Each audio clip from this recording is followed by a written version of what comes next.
The Atlanta Hawks for the past few years have been pretty underwhelming since 2021. Despite the expectations going into the 2022 season, they are the 8th seed and lost in the first round. They traded for Dejounte Murray in the offseason, but yet again they were in the play-in and lost in the first round again. Now in 2024, they're on track to be even worse, sitting at the 11th seed with a record of 16-23.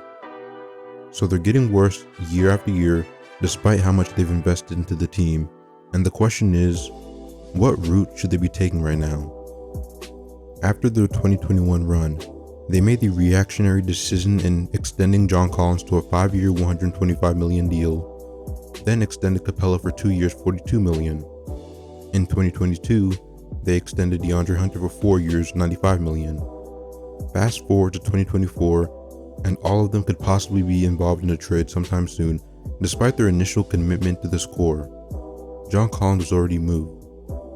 In the following year, when they traded for Dejounte Murray, they traded away both their 2025 and 2027 first-round picks, along with a 2026 pick swap.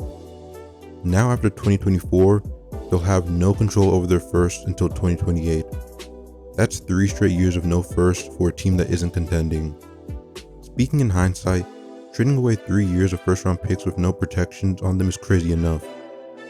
Trading even one unprotected first needs consideration, so for 3 of them to be given away like that, it's put them into an extremely bad position.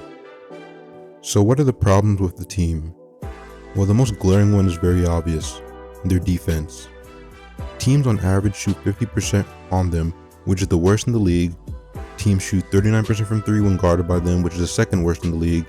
And in the restricted area, they allow the second most field goals. So they have no perimeter defense and no paint defense. Using the eye test, it's painfully clear how they struggle on rotations, and with that struggle, it makes it easier for teams to attack the inside. There are really only a few solid defenders on the team, and from there, the rest are pretty bad.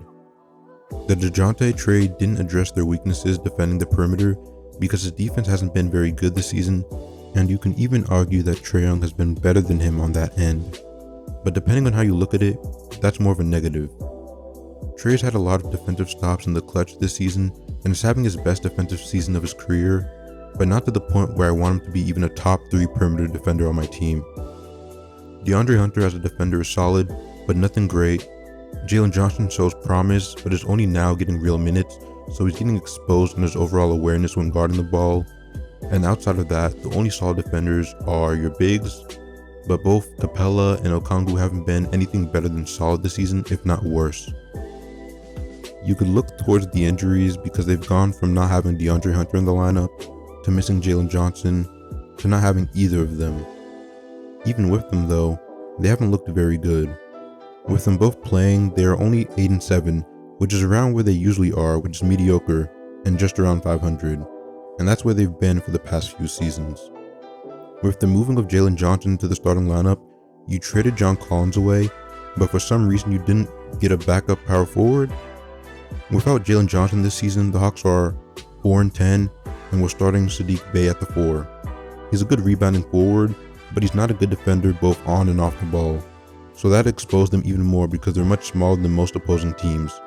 They also have no depth at the 3 because as soon as DeAndre Hunter was out, they were starting either Wesley Matthews or Garrison Matthews. Both of them are extremely small, not good defenders, so they're not best suited to play the 3. So they have no depth, and they didn't do anything to address that in the offseason. Here are some of the transactions they made in the 2023 offseason.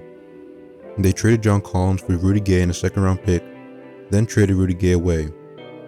Then they traded for Usman Garuba and Ty Washington Jr. and traded both of them away for second-round picks. The only rotational players that they added were Patty Mills, who occasionally does not play unless there's injuries, and Wesley Matthews, who's shooting 6 for 30 from 3 this season.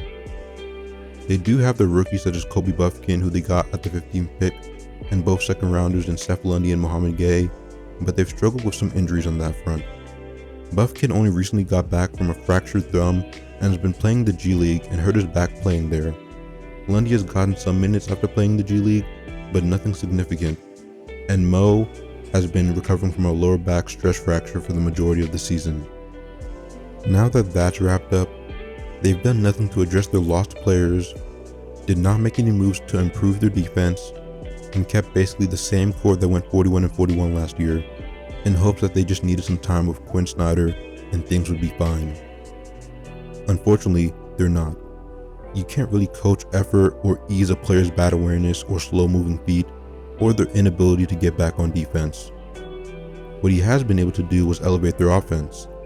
They're taking much more threes and making them, and they've run more off-ball players. This has contributed to them being top 5 in points per game, and before the injuries, they were a top 2 offense. Even though they're one of the worst defending teams, he's been able to instill an identity of jumping the passing lanes, which is why they're in the top 5 in steals and deflections. The biggest problem outside of the defense has been their second half play. There's many games this season where they're up at the half by 10 or 20 due to their electric offense, but by the second half, that lead is blown in a matter of minutes. Then the fourth quarter arrives and they're barely leading or now losing. In the clutch this season, they're 9-15 and they shoot 38% from the field and 22% from 3. And this likely stems from the fact that their offense is so jump shot oriented that they don't necessarily have many players that excel at getting downhill and getting to the rim. Combine that with the constant ISO plays of Trae Young and Dejounte Murray, and this makes it very easy for teams to adapt to them. So now, what can they do as we near the deadline? They're missing 3 out of the 4 of their next picks until 2028, so this would be the only year that they can pick high from. Now I am hearing that this isn't the best draft class, but you really never know because this isn't the first time that a class was called weak, and this wasn't the case with the 2020 draft being a recent example. When you're a very mediocre team, you find a way to keep yourself away from getting a top pick like the Hawks did last year by landing the 15th pick. The most prominent rumor right now is a Dejounte Murray trade, which is seeming more and more likely. He's rumored to be linked to teams like the Lakers, Knicks, the Sixers, the Heat, and the Pistons. From Woj, it seems that the Hawks have been the most engaged with the Lakers, and deals most likely leaning on whether the Lakers are willing to part with Austin Reeves. The Knicks, having traded for OG, are likely not going to pursue Murray.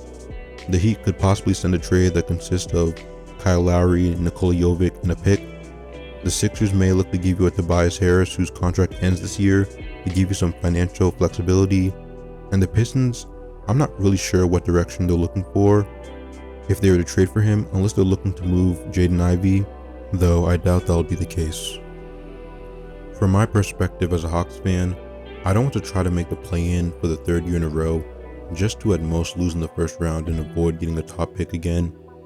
We aren't even in the play-in nearly 40 games into the season, and at this point, it'd be better to finally get your young guys minutes, whether it's trading Capella and starting Okongwu, trading DeAndre Hunter, or even both. As every year progresses, they've lost more and more value, and you don't want to repeat what you did with John Collins by keeping them for far too long until they've lost all their value.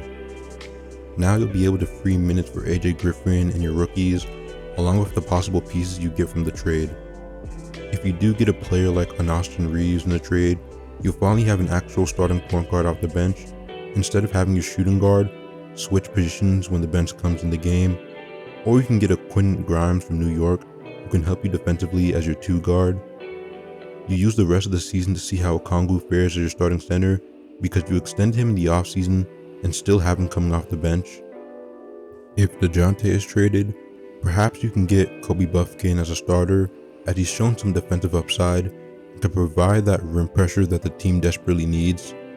And then you can go into the offseason with a much higher pick in the draft, such as maybe the 6th or 7th pick, and you can look to add someone from there onto the team, preferably a big depending on if Okongwu starting doesn't work out, or a large wing that can help improve your defense.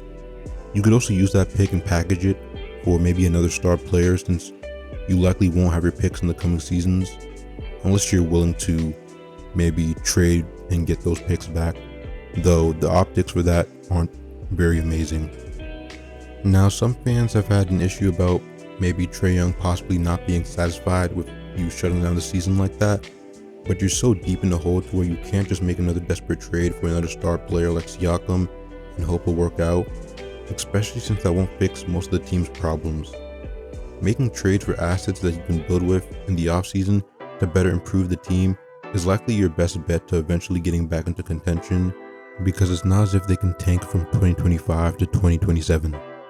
Well, that's all my thoughts on this team that I'm for some reason still watching, and if you have any thoughts on what the Hawks should do at the deadline, leave them down below in the comments, and I'll see you in the next video.